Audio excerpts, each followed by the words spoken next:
G'day, bird nerds. How are you? Saturday morning habitat gardening. I'm Grant. That's Loz.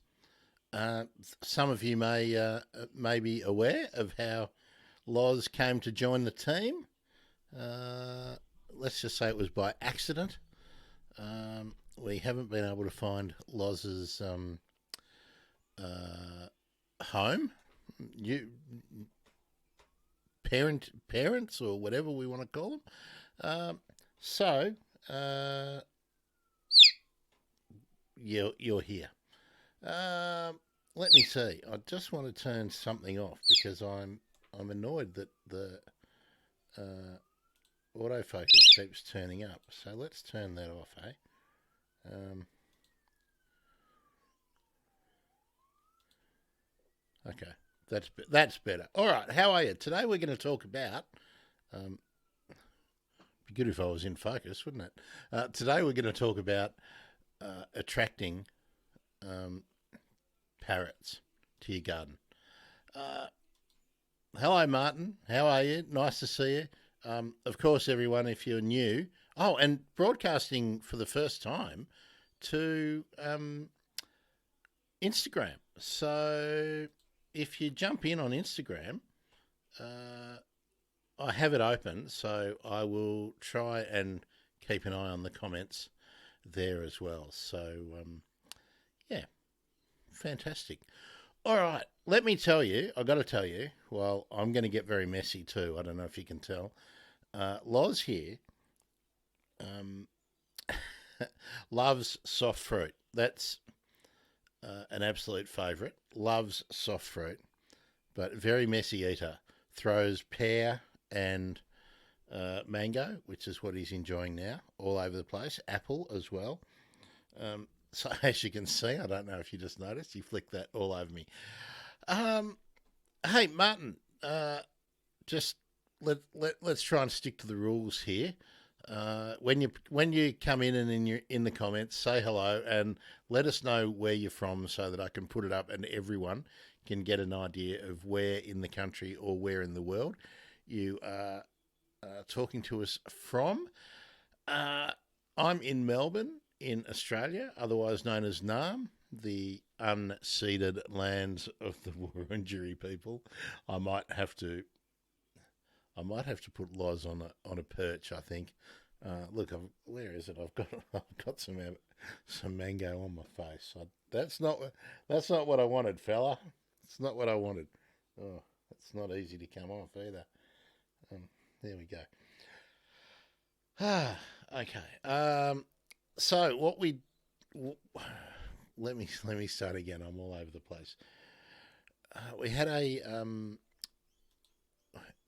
list a viewer asking how to how to encourage parrots into your garden. So I'm drawing the line. We're not talking cockatoos today. That'll be another one. That'll be a different one. So what I did, I scoured uh, um, the scientific articles that I could find talking about um, uh, just talking about the kinds of uh, let's get this up.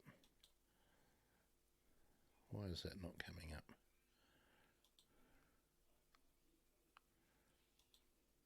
All right, we got that one up. Let's get this. Oh, that's weird. Um, okay, it looks like I'm going to have to do it a different way. And what I found tabs. Okay, uh, let's do this one. Is this the one I'm talking about? No, no. Um, which tab am I up for? This one. This one. No. Oh, sorry, folks. I'm. Uh,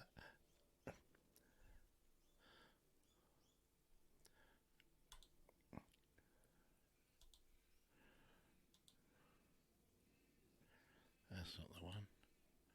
That's not the one. All right, what I think I'm going to do, I'm just going to start at 1 and go from there. What's this? Mass feeding events of turquoise parrots. Where's that one gone? Because I found this one to be almost... is this the one? No. All right, I'm going to start right at the top and take it from there. Oh, here we go. This is the one.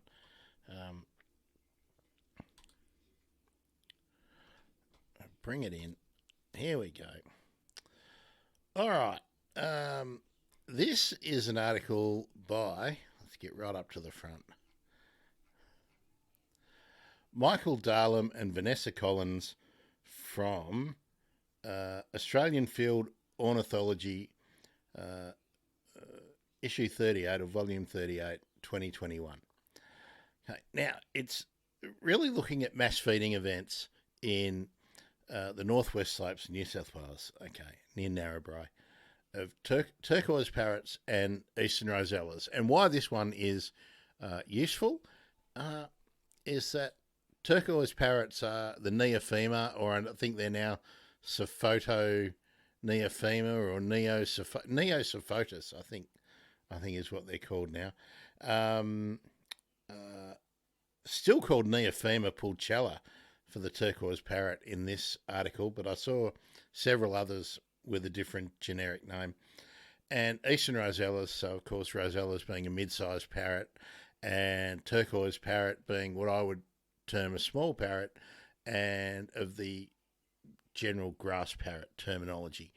Now, these are two of the really widespread genus of parrots found across most of Australia, but I think we'll talk about nectar feeding parrots shortly. But there's a couple of things that parrots are going to need if they're going to come into your garden or into your farm or whatever. Obvious one is food, and we'll talk about food species and the types of food in a short while. But before I was looking at the articles, I was thinking about what have I noticed about the parrots feeding around here. And we have red rump parrots, which are Sophotus. And they're ground feeders. And I really notice them in the park when the Poa annua are in flower, so that there's Poa seeds available. You are making a real mess. I'm going to put you over here and see whether you like this, Loz. Here we are. Is that going to get you tempted to head over there? I've got these little perches that luckily they weren't designed for a lorikeet, but we have two of them in the house, and he seems quite happy to jump up onto them. If I turn this around, he will. No? Oh, he does poop a lot too, and it's lorikeet's a messy poo. What's he done there? Oh. Luckily, it's not too bad. Do you want to come on here? Come on. You'll have to jump up there. You will. There you are. And now I can put you... Oh, no. He just wants to stay on my shoulder. All right. Now, the reason this article was really, really interesting to me is that... Do you recognise that? That's a dead branch. And it's fairly high up. And look, there's a dead tree. And it's fairly well populated with turquoise parrots. And look, there's a fairly defoliated tree, and it's populated with eastern rosellas. And look, more dead foliage. Okay, I'll tell you what I'm noticing around here. Good morning, Chris. Let's talk about that a bit more in a minute, Chris. On crowias. All right, I really do want to talk about that because there's another common theme we'll get to in a minute, because crowias sort of have a fleshy seed repository, so they're getting into that. Anyway, Oh, Chris, remind everyone where you're from too, by the way. Um, so, uh, one of the one of the really common things we've got to think about with feeding birds, because most people, I'm assuming most people think, uh, King Lake West, okay, north of Melbourne, on the nowadays on the metropolitan fringe, dry eucalypt habitat. I believe, Chris, would you be disagreeing with me if I said that dry eucalypt?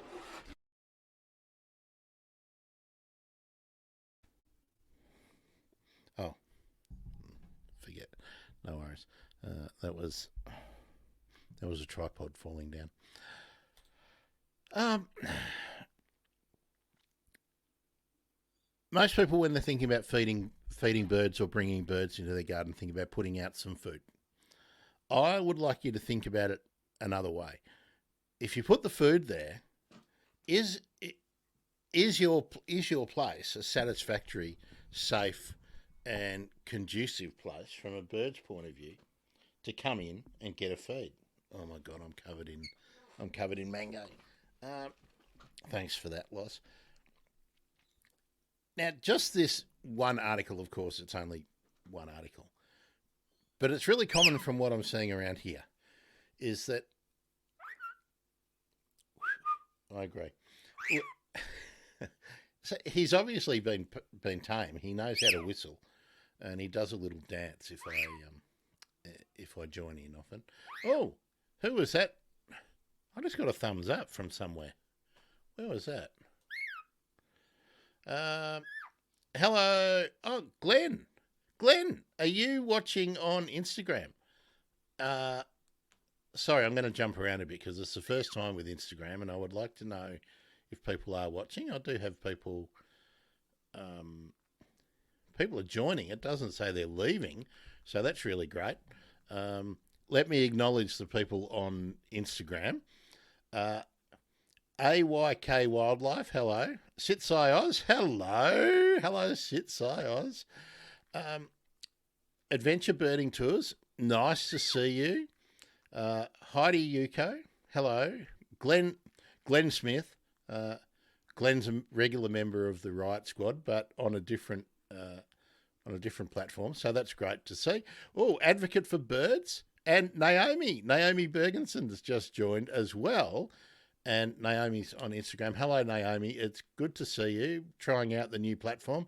Tell me, how does it look when it's supposed to be like a vertical? I'll get that. I'll get that sorted. I have to learn another technique to be able to do the vertical, but we'll get that sorted for the next stream.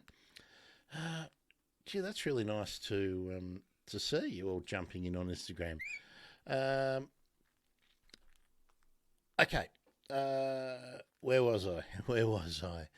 Um, yeah, so we need to think past just putting out some feed, putting out some water, putting out some feed, and there's some standard techniques about keeping things clean and stopping the spread of disease, but uh, first you need to think about, is there a satisfactory place for birds such as the grass parrots, like the red rump parrots or the turquoise parrots, to be coming in and feeding, uh, and rosellas? Where do they prefer to feed? Before we even think about what do we feed them, uh, is the best thing to do to feed them to actually plant plants that they want to feed on, and or is it better to supplementary feed them with seed or something else? And if you go down the plant keeping plants, introducing plants that they will want to feed on into the garden, are you happy to accept that when those plants are not in seed, you might not have those birds? They might have moved on to something else. If you're lucky enough to be able to plant everything so that you've got food for the whole year, that's great. But are you actually are you planting the seed for them or the food plants for the birds, or are you doing it for yourself? Now, I'm not making a value judgment either way about that because I think people like to interact with birds, and there's some value in it. And I think as birds become rarer and rarer in our suburbs. Hello, talk birdie to me. Nice to see you as well. Um, if you're on Instagram, I'll pay special attention to Instagram because it's the first time today. Drop a comment in there. No, Naomi just tells me that it looks really good on Instagram. Okay, that's good to know. Thank you.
Sound should be back. I don't know why that happened, but we just got muted. We're unmuted. Sorry about this. Is the perils of live streaming. Naomi and Talk Birdie to me. Let me know that sound is back. Talk Birdie to me. I haven't seen you before. Let us know where you are, where you're watching / listening from. Thanks, Naomi. Yeah, it just muted itself, so that's all right. Yeah, so Talk Birdie to me. Whereabouts are you, and what's your special interest? Where did I get to? Where did I get to? Thanks everyone for telling me about the sound. It's should be back now. Oh, yeah. Just let me know that it is. I can drop off this this banner too, can't I now? Uh, Thanks, Liz. Okay, so you need you need to make birds feel safe as apart from having the food for them to eat. And looking at just we'll just go back to these pictures, and this is what I have noticed anecdotally around here is that I can't get uh, the parrots interested in any seed, whether it be on the ground, in a dish, or anywhere else, unless they have somewhere where they can, one, scope the joint out. They want to have somewhere that they can scope the joint out first. And the second thing is that they need to have somewhere where they can quickly get away to and feel safe. So I think you need, I think you need some tall, elevated, defoliated perches. Now it seems like something that most people won't want to have in their garden, but I think if you want to be a really attractive destination for small parrots, I think that's something that you need. So, how do you do that? Yeah, have you got a suggestion? Uh, do you kill a plant you already have? Uh, do you defoliate an existing branch, or can you create a branch? Uh, Now that would be my thought.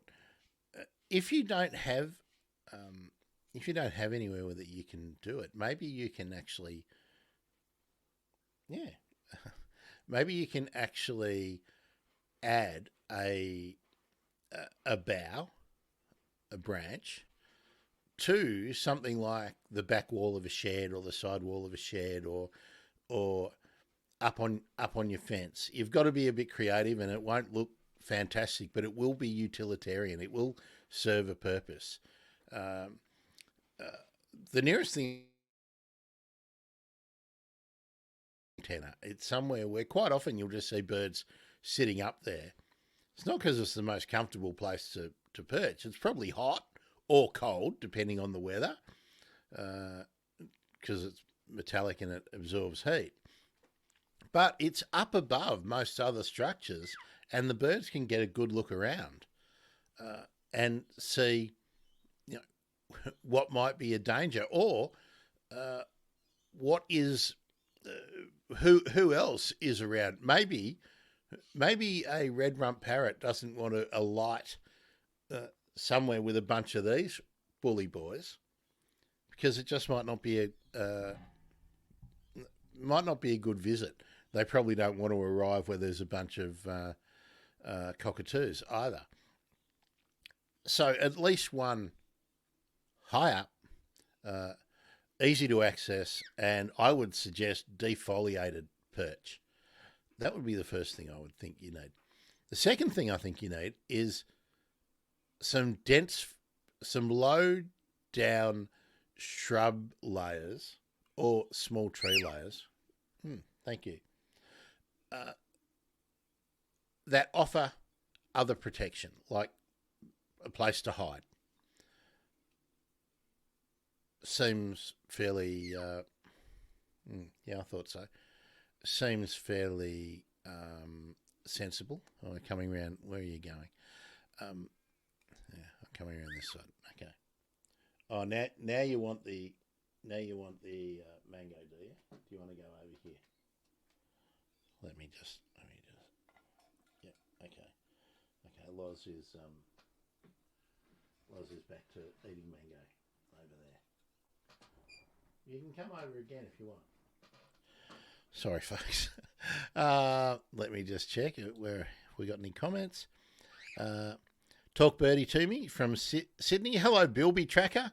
Now that's a really interesting name, Bilby Tracker. Where are you from? I'm hoping that you're from the desert. Been tracking bilbies. Okay, that's really, really, really interesting. And feel free in the comments, tell me as much or as little about you and your interests in birds or in habitat gardening or nature in general, and we'll all get to know each other a little bit.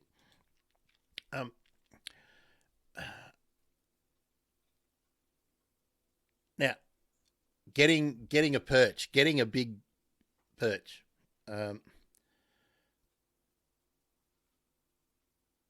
You don't really want to go out and cut a tree down or a dead tree down and bring it home. If you can find one that's already fallen down, maybe that would be okay. But can you create something similar that will do the trick? Can you put up like a pine pole and a couple of twigs, small boughs off that? I mean, it'll look awful, but it'll serve a purpose. All I can say is that you would need to try it. But this is one of the things that we're seeing around the suburbs now is that dead trees get removed because, of course, they're going to be dangerous. So there's probably less and less of these opportunities that birds anecdotally seem to need. So maybe you can do all the birds a favour by getting involved in this. Okay, I'll move on. I could talk about that all day, but it's probably not going to be the most interesting of subjects. I might say I've scoured the literature. We got a lot of stuff that I was looking for today, like scarlet-chested parrot. This tells us. Of course, I haven't got access to most of the articles too, so I'm having to only read abstracts. Um, what I what I found was really common was that many of the um, parrot species, even though they're thought of as mostly um, seed eaters, they have to. Um, oh, I got a new message on TikTok already. What's happening? Um, uh, they have to supplement their diets, and you might be surprised to know that many of them supplement their diet by eating insects. Now, I was a bit surprised by that. So uh, they apparently need the hard shelled insects. This is what many of the articles said, and that their moisture, um, when they're not coming in to drink, or if they're in a habitat where there is not readily available water, they get much of their moisture requirement from succulent stems. So succulent stems. Let me speak properly. And in an Australian context, we can think a lot about saltbush and allied plants. So you might want to think about growing. I'm not sure if things like, I mean, there's just very little that is really available in general, especially when talking about captive or oh, are you upset again? Um, captive birds and really regular uh, husbandry techniques when we're talking about succulents. So I think it would just be a matter of suck it and see. Um, word of caution. I found in a lot of the aviculture and bird keeping literature, never feed avocado to, well, lorikeets, but I would imagine it's the same for any of the fruit eating um, parrots and maybe birds generally, because it's toxic. And also never let them get near caffeine. Uh, oh, you want to come over? All right, come on, come on. Yeah, come on. There we are. All right. Can't believe it. He's only been around about what are we up at? 13 days he's been around. Um, sorry, a bit disjointed. Let me just check the comments in. Um, okay, talk birdie to me from Sydney. Let's talk a bit about the plants that you can think about growing. And in the Australian context, you need to be growing a range of grasses, and you need to be growing according to what I can find about diet of across uh, so many of these. Hello, he really likes that. So I've been looking at lots and lots and lots of lots and lots and lots and lots and lots and lots. Are you right there? Um,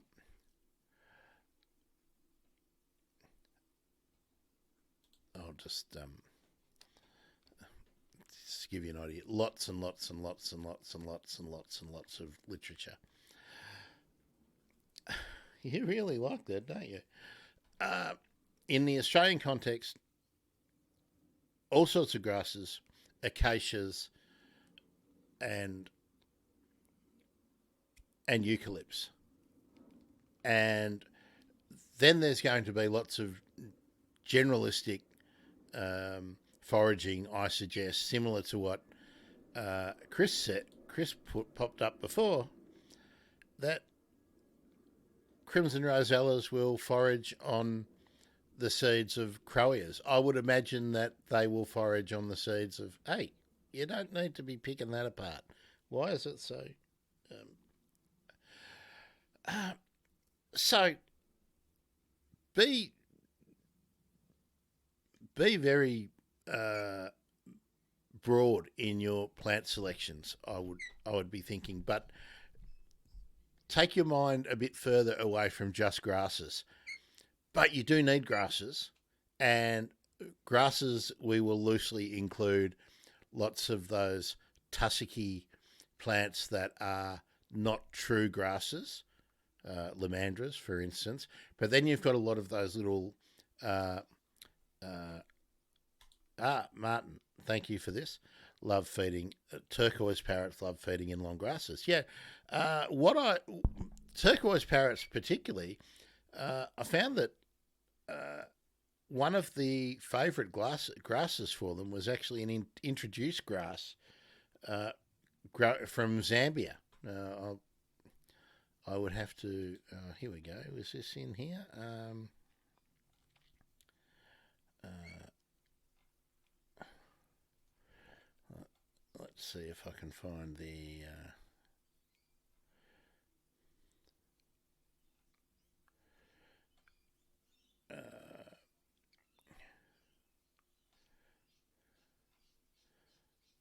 No, I'll have to write something up so that I'm not rambling so much and put it up on the website. Uh,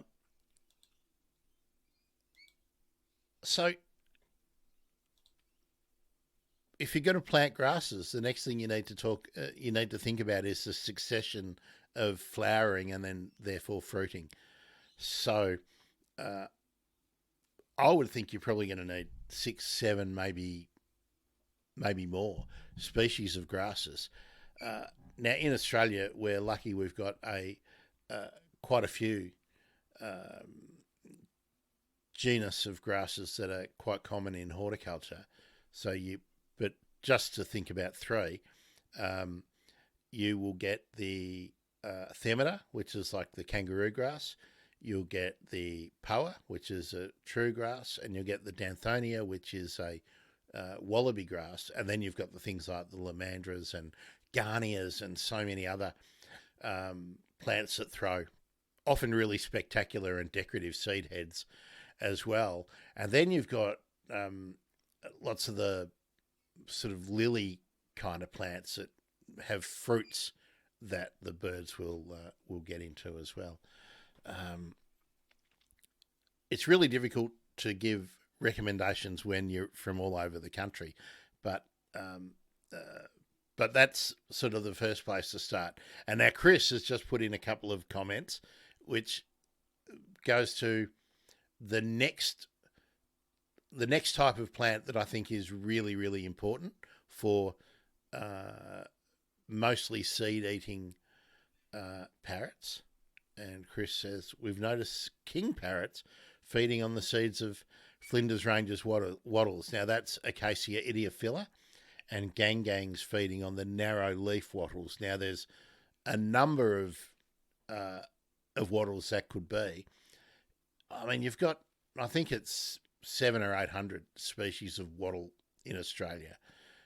It There's going to be one that you can select that will grow in your area and that will be flowering at a particular time. We think of September being wattle month in Australia, but there are two species of wattles now in flower in the park here, and they are actually, this guy likes just browsing on the wattle blossoms as well.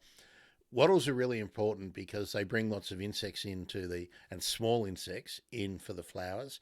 But then when they set seed, they set a lot of seed, and it's really important in the diet of Australian parrots. And I would imagine because acacias are really common in Africa, and um, that a lot of African parrots uh, are going to be very, very dependent on or very happy to select acacia seeds as part of their diet. Um, uh,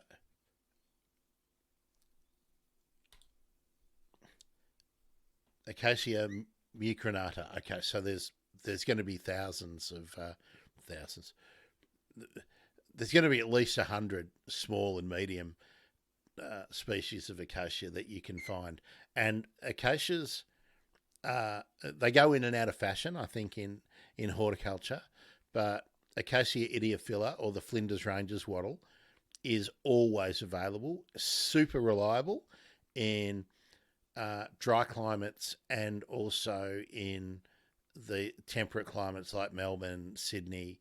So you'll always be able to find Acacia idiophylla, and it has a nice bluey green foliage and a nice small weeping compact shape. So it's really desirable for lots and lots of places in the garden. It just made me think too. Something else I saw red rumps browsing on, actually right in the town centre here at St Albans. There's one part at the bottom of Alfreda Street where there is a prostrate Eremophila and the prostrate Myoporium parvifolium, both planted in these garden beds along the side of Main Road, really busy road, and lots of foot traffic there. But I have seen red rump parrots come in and picking at the fruits of both the Eremophilas and the Myoporium ground covers. So there must be something in those seed capsules. I think they're drupes, from memory. So there's another opportunity. Let me just check Instagram again. Oh, here we go. Naomi, there's comments, so I'm going to go through comments in... hello, Weekend Birder has joined on Instagram too. Looks like Instagram's a good place to stream. Naomi has said perhaps make a Burning Man style sculptural sitting area for birds. Yeah, I think you can be really inventive about providing elevated perches for birds. Sculptures, I think, would work. I would just be mindful of metal ones because they get very hot in the sun. Naomi has said avocado is deadly and irreversible, at least what I was told when I was doing uni. Yeah, there's a poison they just can't deal with. So, yes, that's right. One of the very first things I looked up when I was saying feeding lorikeets, no avocado in big bold letters. Crimson and red rumps around Naomi's place, which is the foothills of the... no, not the foothills of the Blue Mountain. That's your mum's place, isn't it? My memory is terrible. Seem to like eating the roots of introduced grasses. Anecdotal observation. Well, yes, I will also tell you that the red rumps here will dig up rhizomes, the roots of the creeping grasses in the park here. I've witnessed that a lot. Cockatoos and corellas also do it, but they don't do it all the time. So it's obviously a time where they're soft and fleshy and have a lot of food value. So yes, they do that. Now, Naomi, here's a really good one. King parrots love to eat Chinese maple seeds, not native plant, but they sure love them. Yeah, I've also seen lots of parrots and cockatoos getting into like those liquid amber seed capsules and into the other maples around here. So yeah, they'll eat seed, and there's a lot of options other than. The other thing that again, cockatoos. We're not really talking about cockatoos, but they will get into when the cypress are developing the cones before the cones get woody and they're still green and fleshy. Lots of cockatoos will get onto those, and I've seen hedges and beautifully clipped small conifers just covered in cockatoos and corellas around here too. So they're obviously of high nutritional value and they like the taste. So why not provide them? Okay. What else? What else do I want to tell you? Now, water. I want to tell you that you need to have water available too, and I would like to. Here we go. Chris, yes. Um, yeah, Chris. One of Chris has put the comment in that Banksias are great for yellow-tailed black cockatoos, and get some feeding on the hairpin Banksia, and the hairpin Banksia is Banksia spinulosa, and all of its various um, hybrids and whatnot. Yes, they do love cockatoos. Love getting into still. Usually, in my observations, usually they're still fairly green. The uh, the seed caps or the seed cones of the Banksias, but yeah, that's excellent. I wanted to leave cockatoos alone because there's a whole lot of other um, other plants that maybe these smaller parrots don't get to use. But I will say you can look at she oaks because a lot of the cockatoos will be feeding on she oaks and ripping the cones apart. But some of these smaller parrots, especially the Neophema type, which are the and I would think maybe the Sophotis um, ground feeders are going to hoover up the casuarina seeds when they're dropped. So again, casuarinas you can get big trees or allocasuarinas, allied genuses obviously closely related. You can get anything from really large trees to small decorative feature plants, and casuarinas, allocasuarinas have a male and a female plant. So yeah, see if you can identify which is which. At the nursery, obviously, you want a female plant if you're going to be setting seeds and getting cones. Let's go back to Instagram. Nothing new there. Yeah, I agree. You're having a good chat. Okay. Let me move on for a minute to birds like this, the rainbow lorikeet and other lorikeets. Now they're nectar feeders, but um, they can get really partial to some seeds, and especially the fatty sunflower seeds and safflower seeds that are high fat, highly nutritious, but they, they can they can not become dependent on them, but they can start to prefer them. And I don't think that's good. And I also don't think that's good for any of the wild birds that we feed. They obviously love it, but it's a bit like if you were just going to eat pies all the time. You'll end up looking like me. And I'm not. Oh, you're going to clean up. Thanks. So, what sort of seed mix, if you were going to put seed out, how would you do it? I can tell you how I do it. I don't do it in a bowl that concentrates where the birds come to.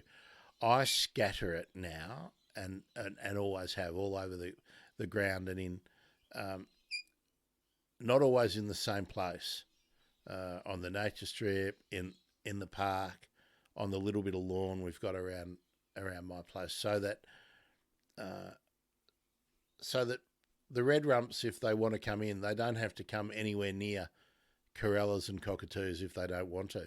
And it also means that the other birds, like the crested pigeons, and of course I've got the spotted doves here, if they want to come in, they don't need to get near the cockatoos.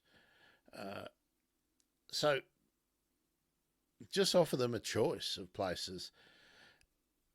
And there's another good reason for that. Martin, are we talking about lorikeets for this? Martin's in Gladstone, subtropical Queensland. They love the umbrella tree fruit in the subtropics and ups. easy growing. Umbrella tree is the Schlefflera, uh, and has big glossy green leaves. It's a indoor plant in the southern parts of the country, but will grow in it will grow in Melbourne outdoors. Probably won't flower quite so much, but it's really common up the east coast and across the northern part of Australia. And they, after they've finished flowering, and of course they would love the flowers, they they throw out a spike with lots of fruit on it, a bit like. I mean, this is not the same, and they're not related or anything, but a bit like the spike of the grass tree when it's got seed on it. Similar kind of size for the seeds. So yeah, there's an opportunity to eat seed as well as get thanks get on the flowers. Martin has also said, yeah, rainbow lorikeets is what he's talking about. Yeah. Now, one of the other reasons that you don't want to just put out one seed bowl or a couple of seed bowls, and even though it's nice to interact with all the birds and see them interacting and get them close, especially if it's on a balcony or something, and you can all go, oh, look at this, is that there's diseases out there,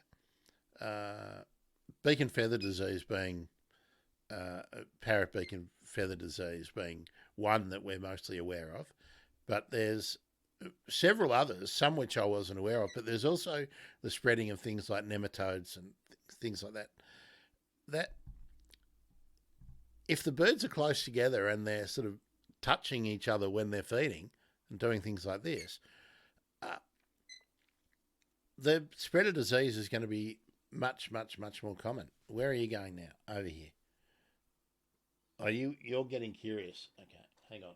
I'll just get him back onto the yeah. I don't want him all over the room. Come on. Come on. Oh, what about this way? Here we go, this way. So, yeah, very good. He's back onto the mango.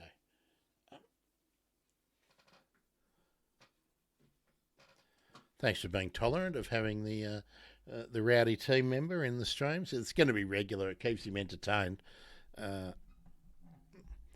Him or her. Again, I haven't found a way to sex the rainbow lorikeet. Short of, I guess, when I take him to the vet, him or her, when I take Loz to the vet, maybe there's an ultrasound or something that will tell me. But for now, a non-gender specific name, Loz, is the best I can do.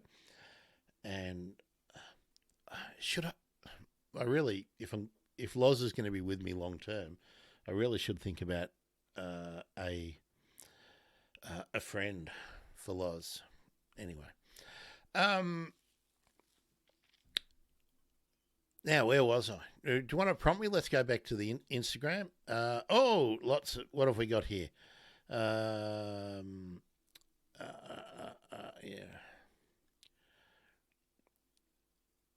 Okay, Naomi has said that I was talking about saltbush earlier. Yes, I was. She saw ringnecks feasting on ruby saltbush berries. Yeah, well, Naomi, within the berry is the seeds, so I think they're getting the nutrition from the fleshy coating around the seeds, and obviously they're getting into the seeds. Fleshy berries have moisture, so that counts towards satisfying their moisture content needs. But there's in a lot of these articles, there's evidence, observations of them eating the foliage.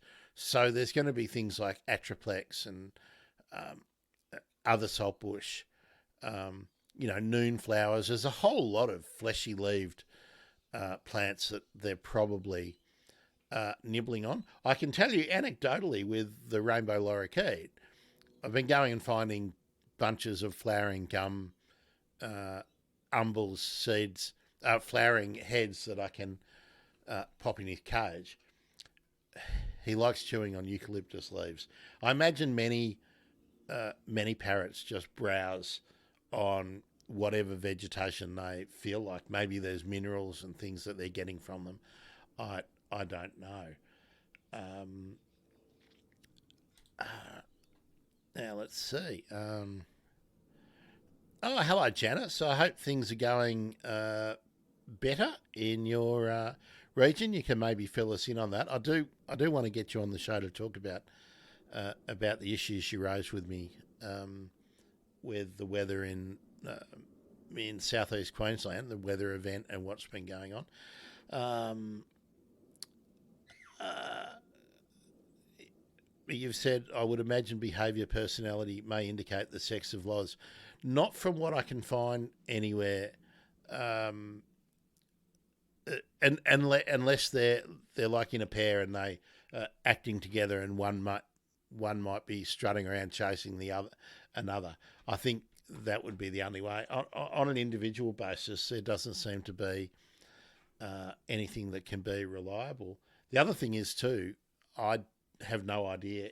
I don't know how old Loz is. I thought Loz was young because of how uh, tame and sort of needy he seemed to be. But once he'd been with us a few days, he was very, very out of condition. I could really easily feel the keel bone. Once he'd been fed up a bit and he's a bit more boisterous, or he, she, it, uh, I I am now sure that the bird is used to being around people. Some of the calls I think are not normal rainbow lorikeet calls. I think are mimicking other birds it's been it's been associated with. So I'm really surprised that nobody has put notices out, or I haven't seen anything about a lost bird. There are some people who keep birds uh, only a matter of about 150 metres away, but a few properties away. And I went and had a word to them. They've got pigeons and they've got an Indian ringneck parrot. Asked them if they had a lorikeet and if it was missing. I said no. So I'm no wiser there.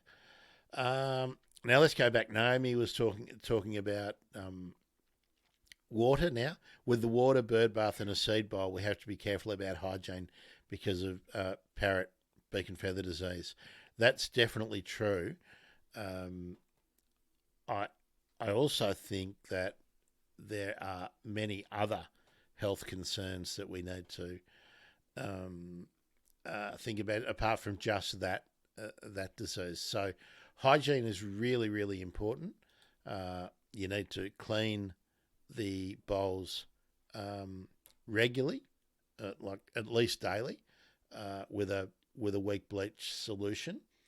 Scrub it down. I scrub my bird bath down each night and splash out the everything that was in there, clean it down, and then fill it up with new water. Now let me keep the comments coming, questions coming. I know I'm rambling, but it's kind of the nature of the live show. It's not like I don't want to go through like a PowerPoint presentation. I can do that in videos or something different. I'd much rather get to know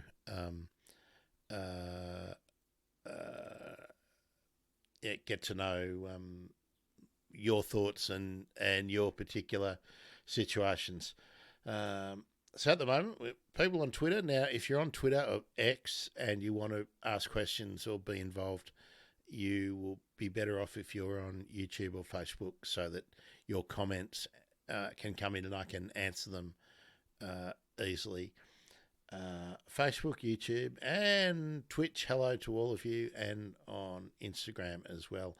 Martin has a comment here. Yes, the vet will do we'll have a look up him or it and see what's what. That's quite true. So we will be doing that at some time. Naomi has just put the Oh, hello, the arboreal ecologist. That's a very interesting name. Tell us, arboreal ecologist. Tell us where you're from, um, and what's your particular bird or habitat gardening interest. Naomi tells us 1 part bleach to 9 parts water is recommended by BirdLife. Yes, 1 in 10 or 10% solution. Yes, that would be mine too. You could uh, you could do it. I would actually do it a little bit stronger if I was wiping down my uh, maybe your balcony if birds have been sitting and perching on there and you hadn't done it for a long time, I would be using something stronger to start with. I'd also scrub it with a scrubbing brush rather than wipe with a cloth. Um, so yes, get onto that.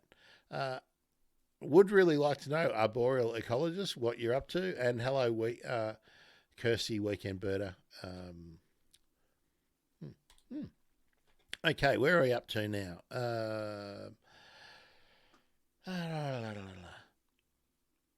Now we haven't really, I haven't really talked about eucalyptus yet.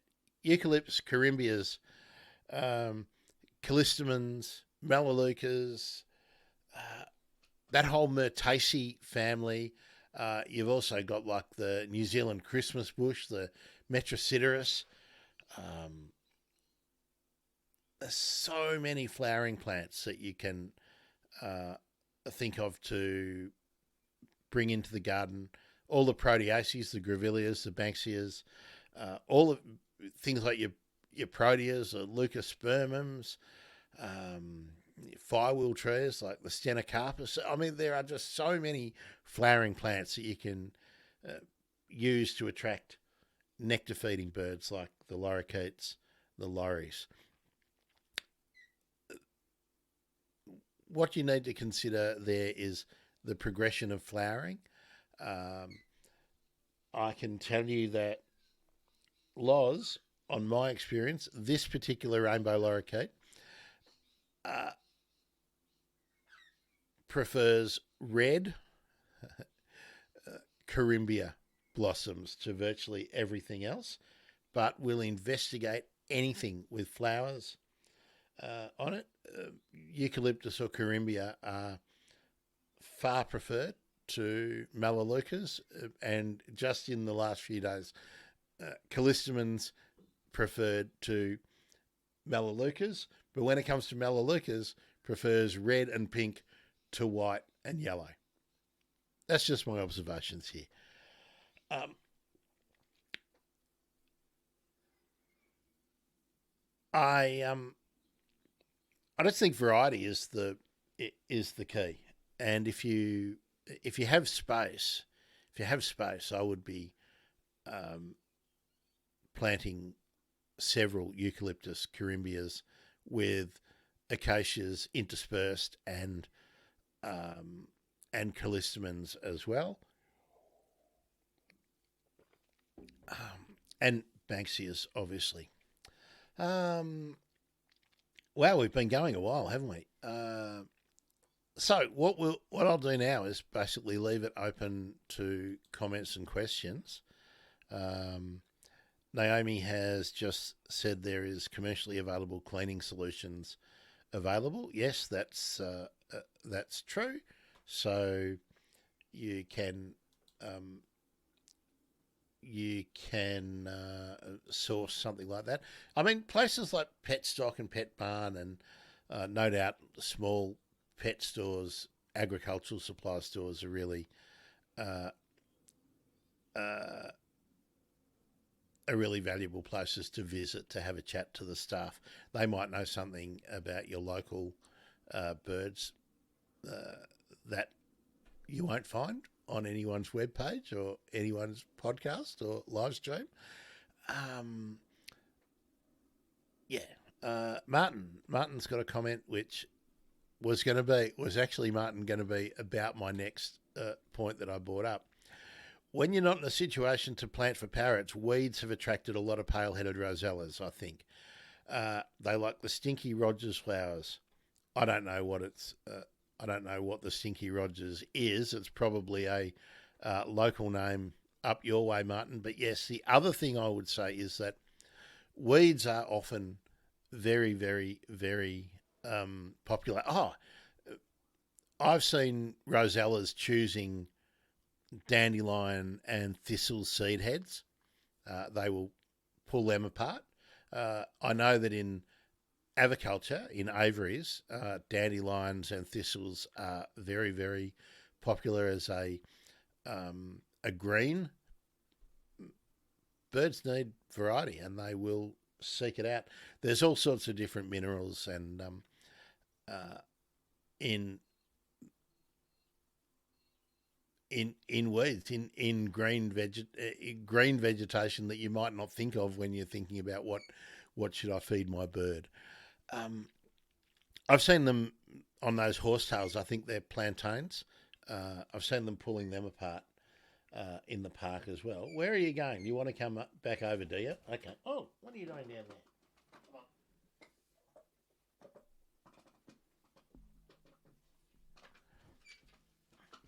Come on.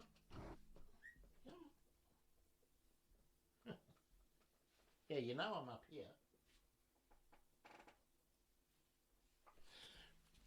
Again, obviously a very tame bird that doesn't like to fly, likes to climb and scramble. Um, oh yeah, that's right. I'm talking about you. Um, okay, folks, let's have a look on the Instagram. Naomi tells me I have noticed the rainbow lorikeets can be quite territorial, and the wattlebirds are as well. Seen them scare off musk and purple clown lorikeets from eucalyptus blooms. Yeah, that is really something I should have expanded further on that. Oh, and Chris says his budgies love silverbeet. Yeah, isn't that good? Budgies are better at eating dinner than your kids. Um, One of the reasons I scatter seed around is so that taking taking notice of Naomi's point is that birds are territorial. Look, even here, wherever I whenever I spread seed on my front yard, which I do each morning, the magpies delight in swooping all the pigeons. The magpies don't want the seed; they're just having a game, and the front yard's part of their territory, and they will just bomb the birds that come in just for fun.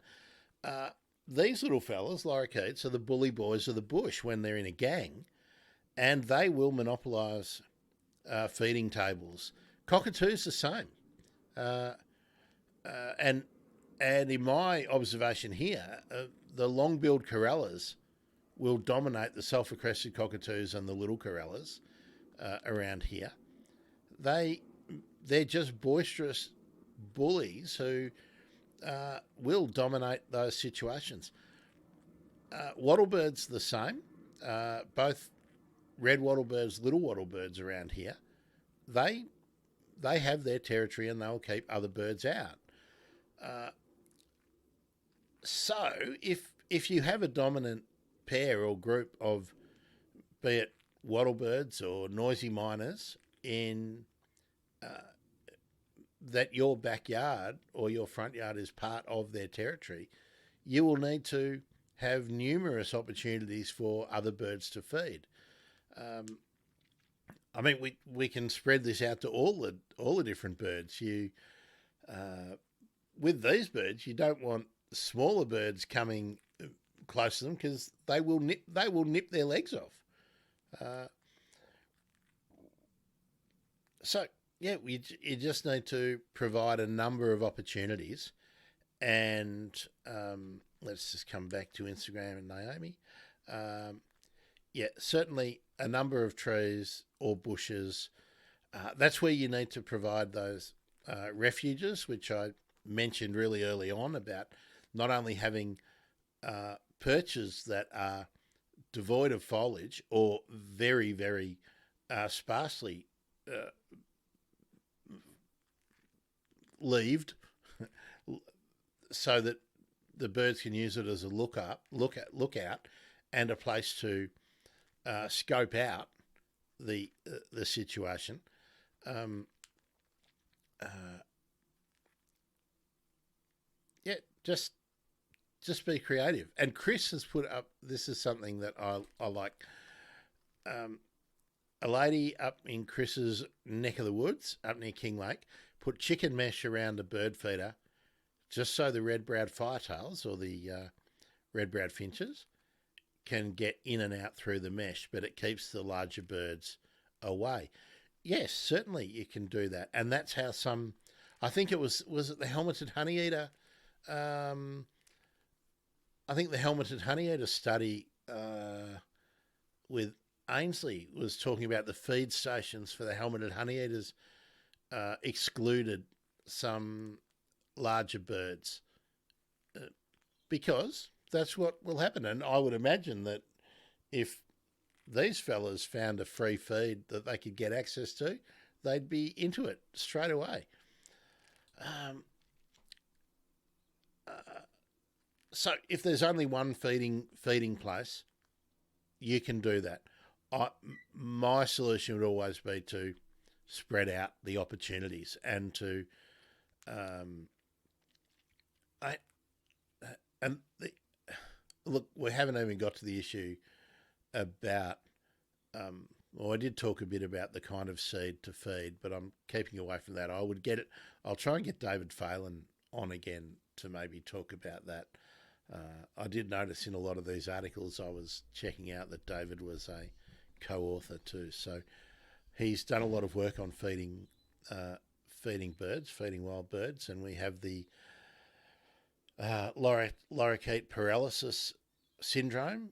Probably time to get an update on that. Lorikeets can also become drunk on fermented fruit, and so there's a lot of things you probably don't want lorikeets getting into.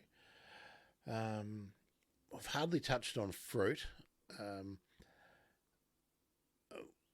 What I noticed around the corner here last week, there was a plum tree that was really heavily laden with fruit, and I watched it was completely covered in rainbow lorikeets for a couple of days.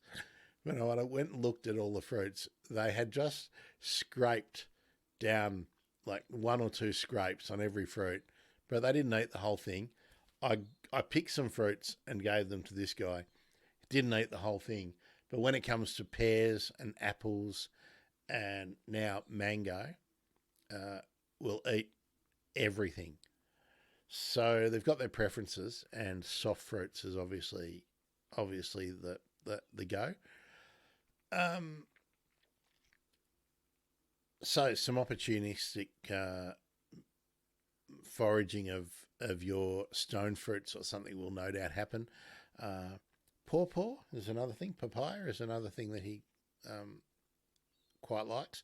So I imagine in the wild, you'll get any sort of soft fruit could be conducive to bringing these nectar feeding and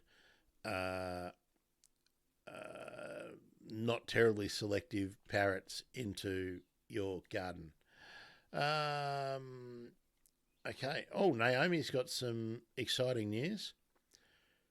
3 region honeyeaters were seen local to Naomi in the Blue Mountains. Off topic, but what to plant for regent honeyeaters? Okay, well, regent honeyeaters in the wild prefer the sort of box ironbark. I would be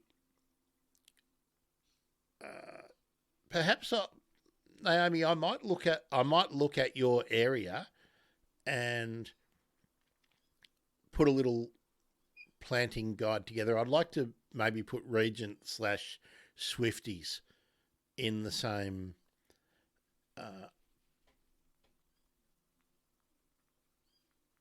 in the same category, and I might just put a little planting list together. I imagine that any of the box ironbarks would be suitable. Eucalyptus sideroxylon would be the first thing I would think about. But I would guess that the regent honey eaters are going to. Well, I'll look it up. I'll see whether anyone's made observations of them being more generalist, like whether they are like most of the honey eaters, and that they will visit your grevilleas and your proteas and your banksias, as well as their preferred eucalyptus slash corymbias. Um, let me have a look at that. I will come back to that. Um, Tomorrow, I was planning to do a stream looking at. I've been going through the news feeds, and I think Sundays um, I might do a review of environmental news that I've been reading over the week, and I will see whether I can get that into that tomorrow, and then get that sort of clipped and popped out onto the socials and something by Monday. Yeah, that's something that's really well needed. So I'll do that. That might be this afternoon's sort of task. Naomi's also made the point on Instagram. You can now watch the streams on Instagram. That figs get smashed by parrots and other birds. Yeah, absolutely. Figs in the right season visited all the time. The other thing too is, I don't know if you've noticed, but some of the old palms, when they set their seeds and they ripen to become dates, even though not the commercially tasty dates that you might be used to, they will, the lorikeets, I've certainly seen lorikeets and cockatoos getting into the palm kernels. So that they're generalist feeders if they're out there. I tried to put some nut mix out on the picnic tables out here in the park. Well, this is a couple of years ago. This is during the lockdowns. And the cockatoos were quite partial to all of the nuts. So I would imagine that if you've got nut pieces out there, I'm sure, because of the high fat content, I'm sure the generalist, especially rosellas, would probably get into them. Yeah. Folks, we'll just keep it going for a few more minutes to see if you've got more questions or comments. I'll do a little bit of a regent honeyeater swift parrot plant list, and maybe, depending on how long it takes me, I might. Well, I will. I just don't know how long it'll take me. I will do a bit of a quick guide of what I think the key elements are for. It will be just a sort of point form guide of what I think birds, seed-eating birds, small parrots, grass parrots, rosellas, etc., need to be happy and comfortable in your garden. Really good to see the Riot Squad active this morning. What are you doing for the rest of the day? I am going out to purchase some foodstuffs, and then I'm going to be doing collating a plant list. And getting ready for tomorrow's stream. Sunday sessions, I'm definitely going to bring them in this year. There won't be a guest tomorrow unless somebody here wants to join me. Actually, Janice, you could, if you're free tomorrow, there's an invitation. Just drop me a line and let me know if you're free anytime after midday to talk about what's been going on up your way, as we can casually go through the news, the environment news and the conservation news of the week. I know it's the spur of the moment thing, but you're here, so if you would like to join in, tomorrow, you would be more than welcome. Um, so look, I'll let you all. I'll tell you all what I've got in mind. I would like to use Sundays as a way to invite people that I've had on the show before, and I just want to catch up with them. Like, what are you doing now? And where we can sort of talk about issues and news and catch up and do it fairly relaxed while we're swigging on a cup of tea or coffee, I guess.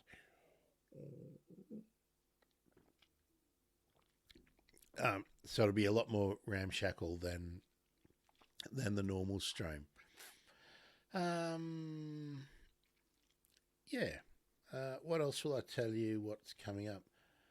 Um, Nothing locked in yet, but I am going to try and stream every day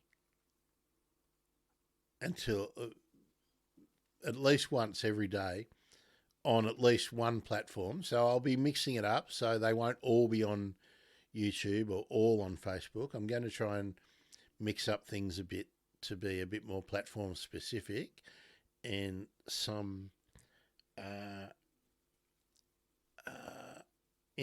on some of the platforms. So just going to experiment a bit in January while people are still in holiday mode.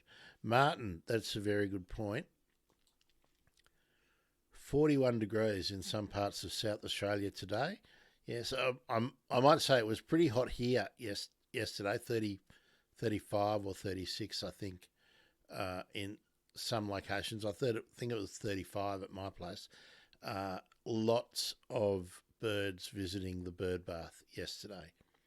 So, yes, putting water out, and I would suggest water in quite a few locations.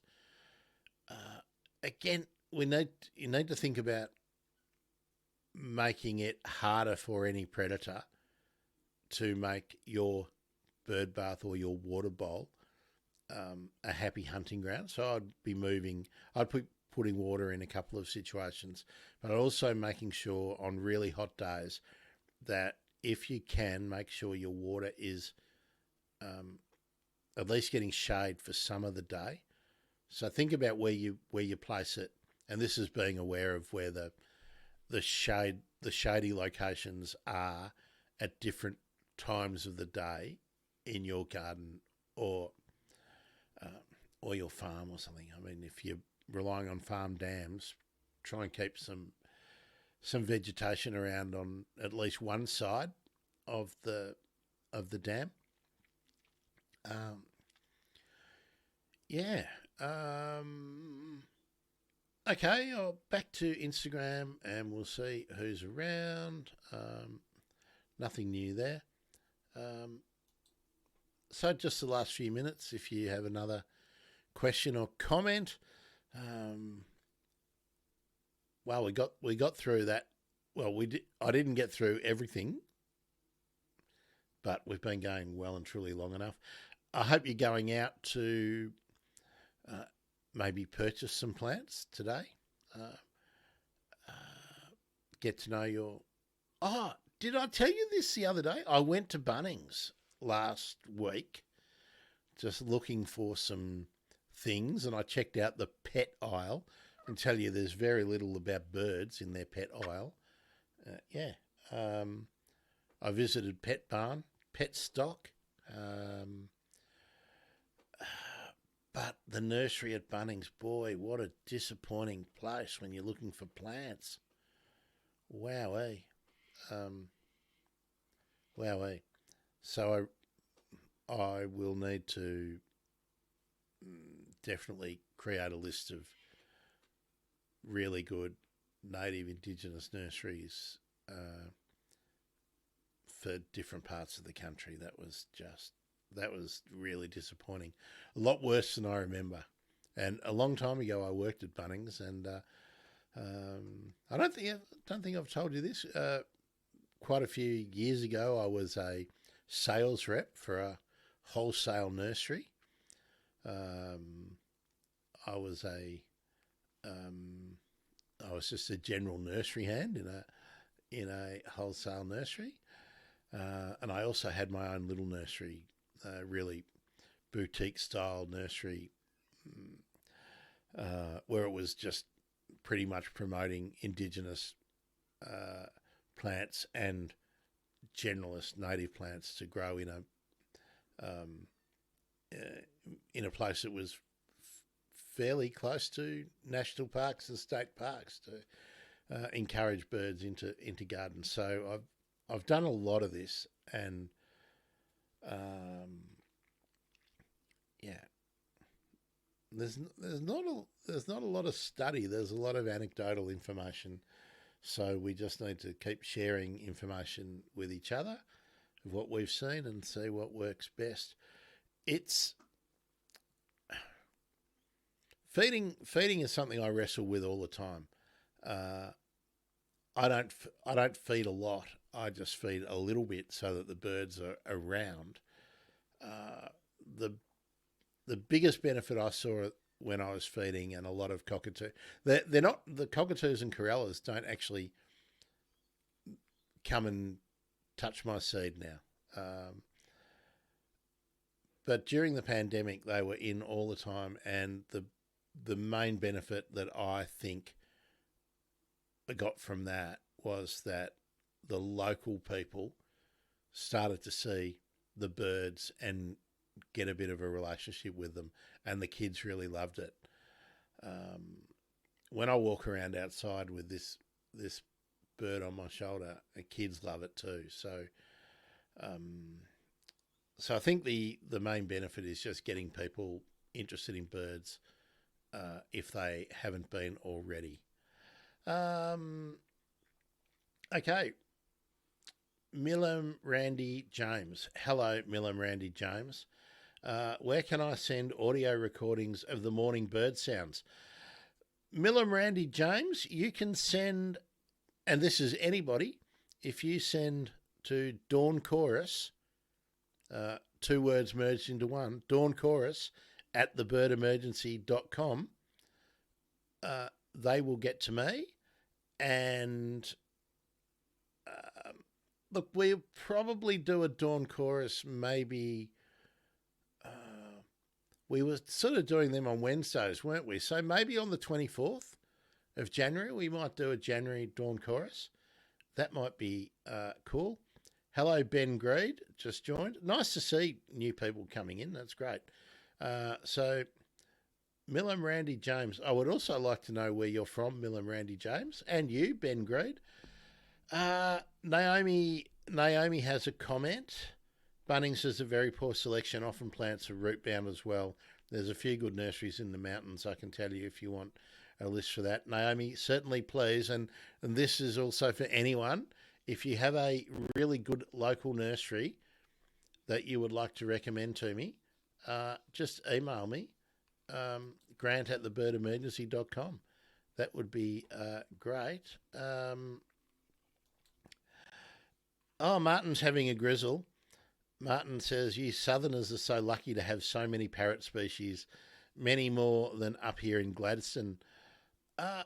Martin, I would agree to a point, except my parrot species right here are, actually, when I look at the blossom migrants, I do get, what do we get? Rainbow lorikeet, purple crowned this year, little lorikeet, musk lorikeet. I've seen scalies, and I'm sure they've got to be like,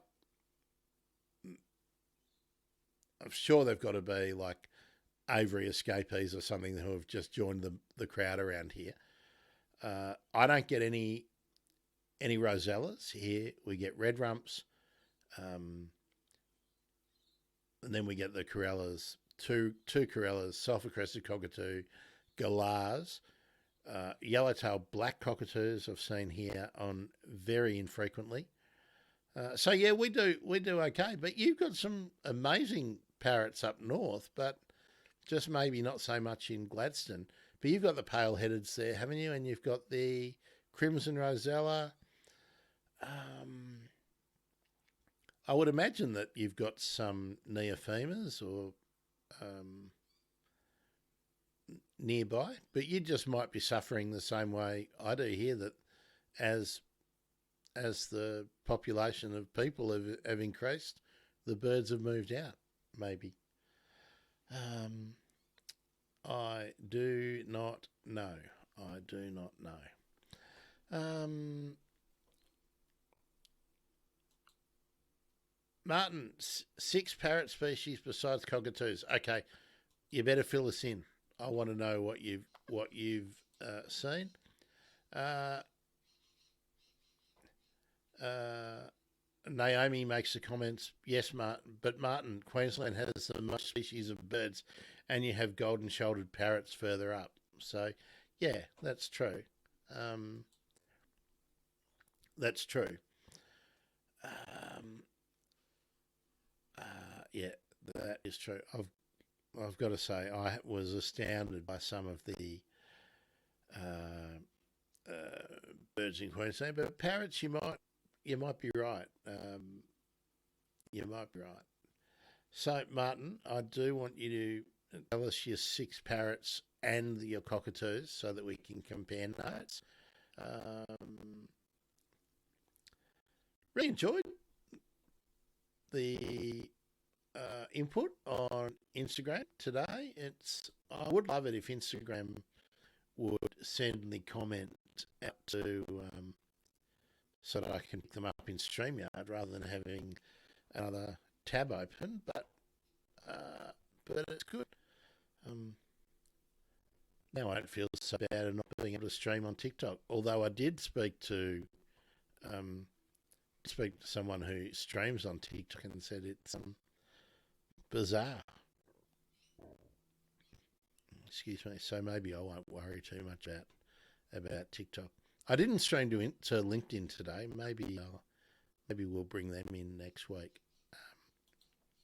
Um, so, Martin, I'm just waiting on your six parrots and your cockatoos, and then I think we'll go and get on with the day.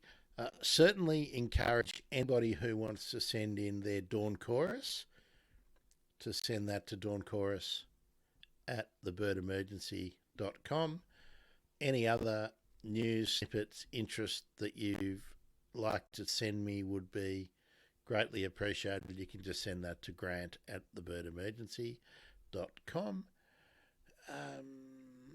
Here's Martin's six. Rainbow and scaly breasted lorikeets, pale headed rosella, king parrot, little lorikeet. If you've got the little lorikeets, you're probably going. I don't know. Do the muskies get so far up? I'm not sure.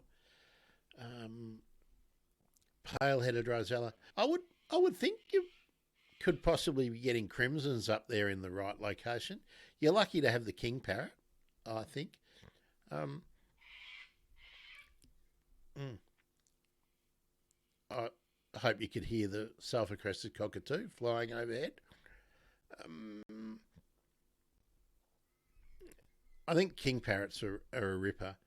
Um, we don't get those here too dry, but uh,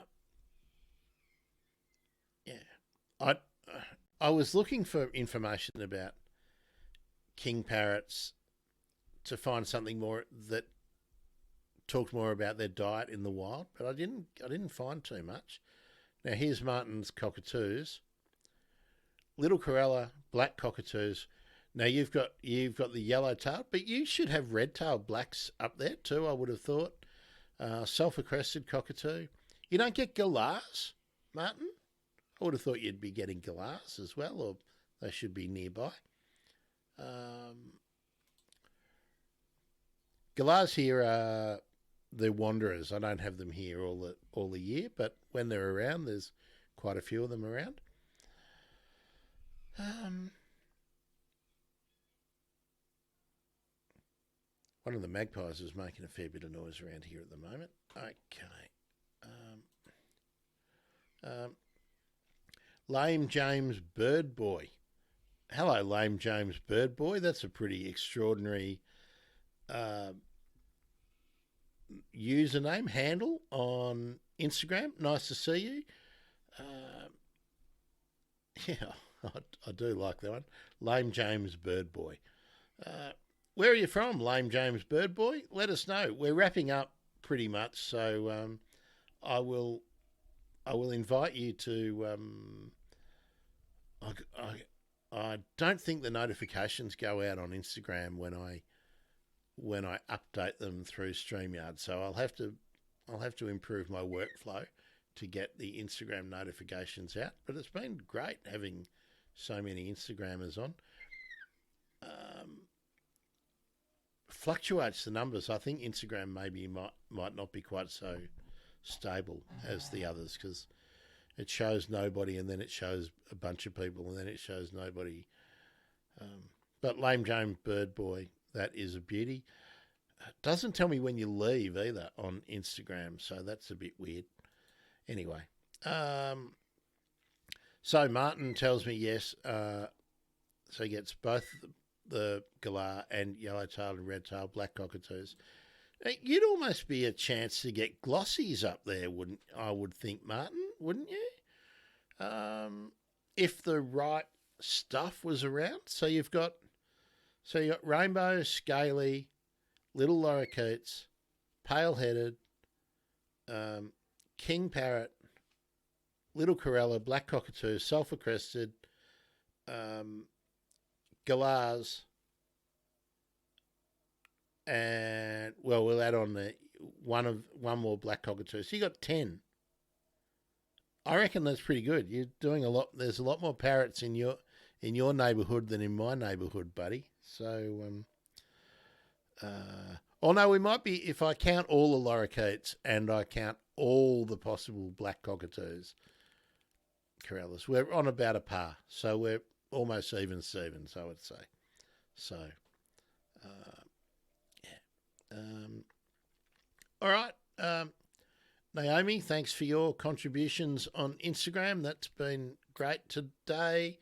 Remember, you can send me your dawn choruses. Let's get back into the dawn choruses for 2024. Dawn chorus at thebirdemergency.com. And you can send me anything you want me to know at grant@thebirdemergency.com. And Martin has just added another one. Yes, he's seen glossy black cockatoos on some she oaks. So, yeah, Martin, I think you're winning there. I think you are winning. So I wouldn't be lamenting quite so much. And you have a lot more bush birds and things look, you're probably getting regent bowerbirds, buddy. So you can't do much better than that in my book. Okay, gone. Last chance for a comment.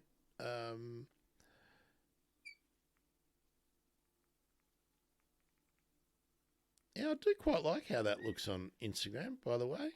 It's quite delayed on Instagram, though, I might say. Yeah, fair enough. Exactly, fair enough. Martin, I would love if some glossy black cockatoos just turned up around here. Oh, look at that. The green screen works wonders on Loz's... on Loz there, doesn't it?